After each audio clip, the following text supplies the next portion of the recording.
안녕하세요. 클래식 탐구 생활을 진행하는 오보이스트 홍민영입니다.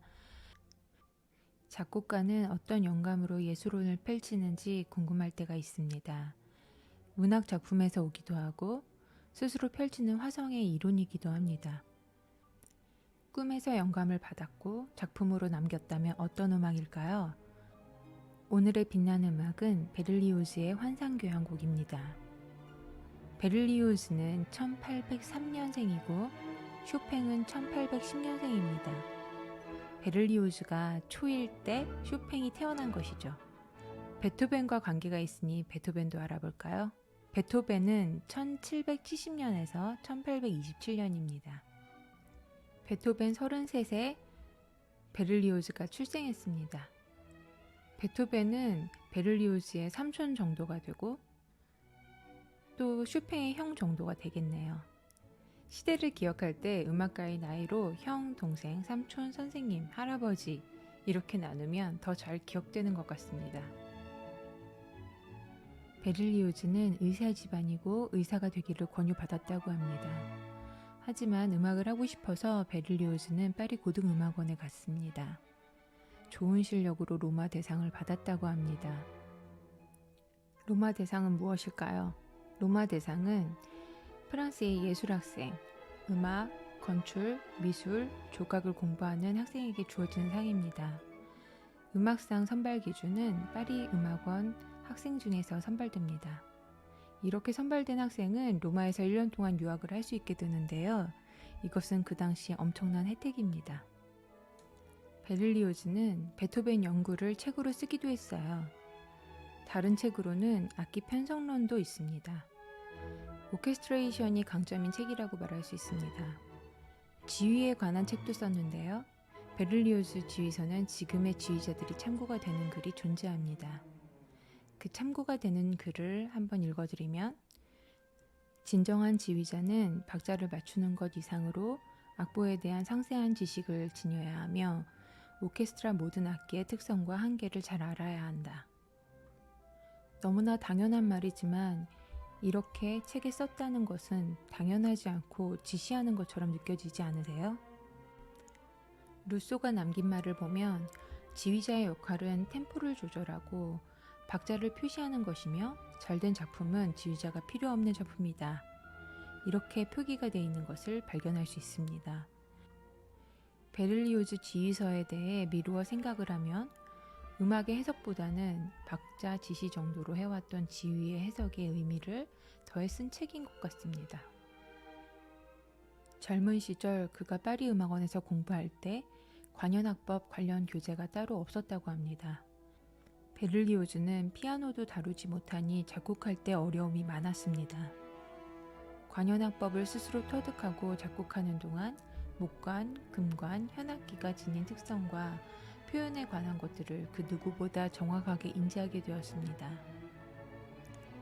베를리오즈는 근대 악기 편성법과 관악법의 특징을 통해 어린 시절 배움에 대한 이야기를 관악법 입문서로 출간했습니다. 베를리오즈를 말할 때 그의 러브스토리를 말하지 않을 수 없는데요. 그것은 작품과 연결되어 있기 때문입니다. 셰익스피어의 작품을 공연하기 위해 연극 극단이 파리 오데온 극장에 왔습니다. 그때 베를리오즈는 여배우에게 사랑을 느끼고 고백을 하게 되었지만 이루어지지 않습니다. 여성은 영국으로 돌아갔고 베를리오즈는 상실감에 빠져서 아편을 먹고 죽으려고 시도를 합니다. 그런데 죽지는 않고 환각 상태로 빠지게 되는데요. 그 환각 상태에서 꾼 꿈을 바탕으로 쓴 곡이 환상교향곡입니다. 환상교향곡은 대성공을 이뤘고 작곡자와 지휘자로 명성을 얻었습니다. 그 후 영국 공연 왔던 배우를 찾아가서 결혼에 성공합니다. 이 모든 것이 환상교향곡 안에 내포되어 있는데요. 곡은 5악장으로 이루어져 있습니다.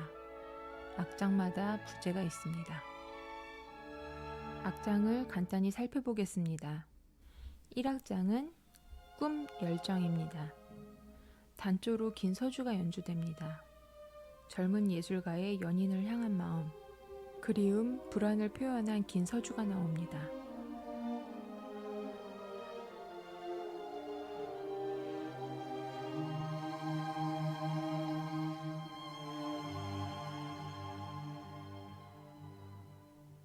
2악장은 무도회장입니다. 항상 2악장이 느리고 3악장이 미뉴엣이 나오는데 왈츠가 나옵니다. 아름다운 그녀가 나와서 모든 시선이 집중되지만 어느 순간 사라진 여인 베를리오즈가 우수에 잠깁니다.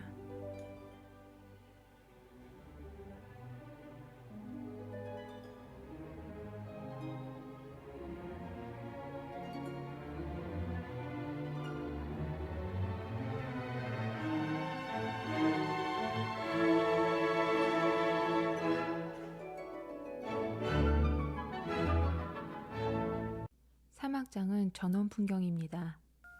베토벤의 전원 교향곡을 오마주로 넣었습니다. 아름다운데 나는 외롭다. 4악장은 단두대로의 행진입니다. 음독 자살을 원해서 환각 상태에서 연인을 죽이는 꿈을 꿉니다. 꿈에서 단두대로 가고 죽기 직전에 고정악상이 나옵니다. 아련하게 그녀를 생각합니다.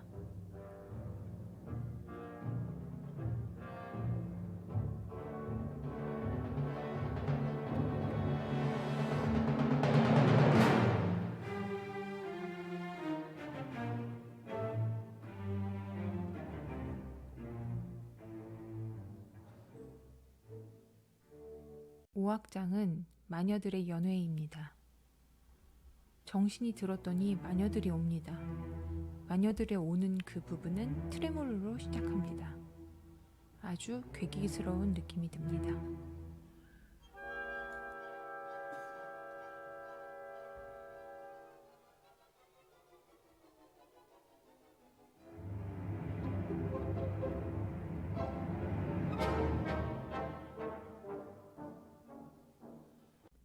오케스트레이션을 보면 규모가 큰 구조로 되어 있습니다. 홀은 넷, 바순 넷, 트럼본 셋, 하프, 저음 사운드 악기가 더 추가적으로 편성되어 있고 파워풀한 음색을 많이 썼습니다.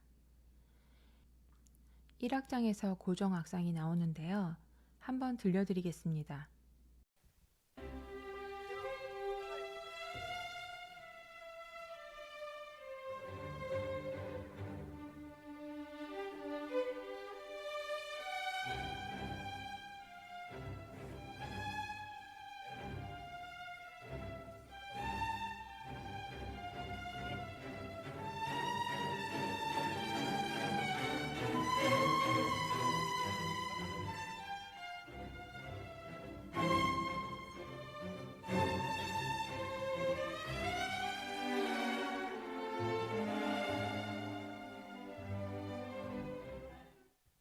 고정 악상은 여러 가지 변화된 형태로 환상교향곡에서 들으실 수 있습니다. 무엇을 상징하는 고정 악상일까요? 이것은 바로 사랑하는 연인을 상징합니다. 해걸 소리가 나오는데요. 활 등으로 소리내서 내는 소리입니다. 이것을 꼴레뉴 기법이라고 합니다. 꼴레뉴 기법은 잔잔한 분위기의 악구를 표현할 때 많이 쓰입니다. 베토벤 시대까지는 거의 없었고 낭만주의 시대를 넘어 현대로 오면서 많이 사용되어 있습니다. 오늘의 빛나는 음악은 베를리오즈의 사랑이 이루어지지 못하고 한숨과 슬픔이 되고 환각 상태까지 갔으며 그 상태의 영감을 받아들여 작품으로 남겼습니다. 그 작품을 성공시켜서 결혼을 했지만 불행히도 베를리오즈는 결혼 생활을 지속하지 못하고 10년 동안 별거 생활을 하다가 배우의 죽음으로 사별하였습니다. 마지막 화면에 영상을 첨부할게요. 내용을 생각하시면서 들어보시면 좋을 듯 합니다. 오늘의 빛나는 음악은 여기서 마무리하겠습니다.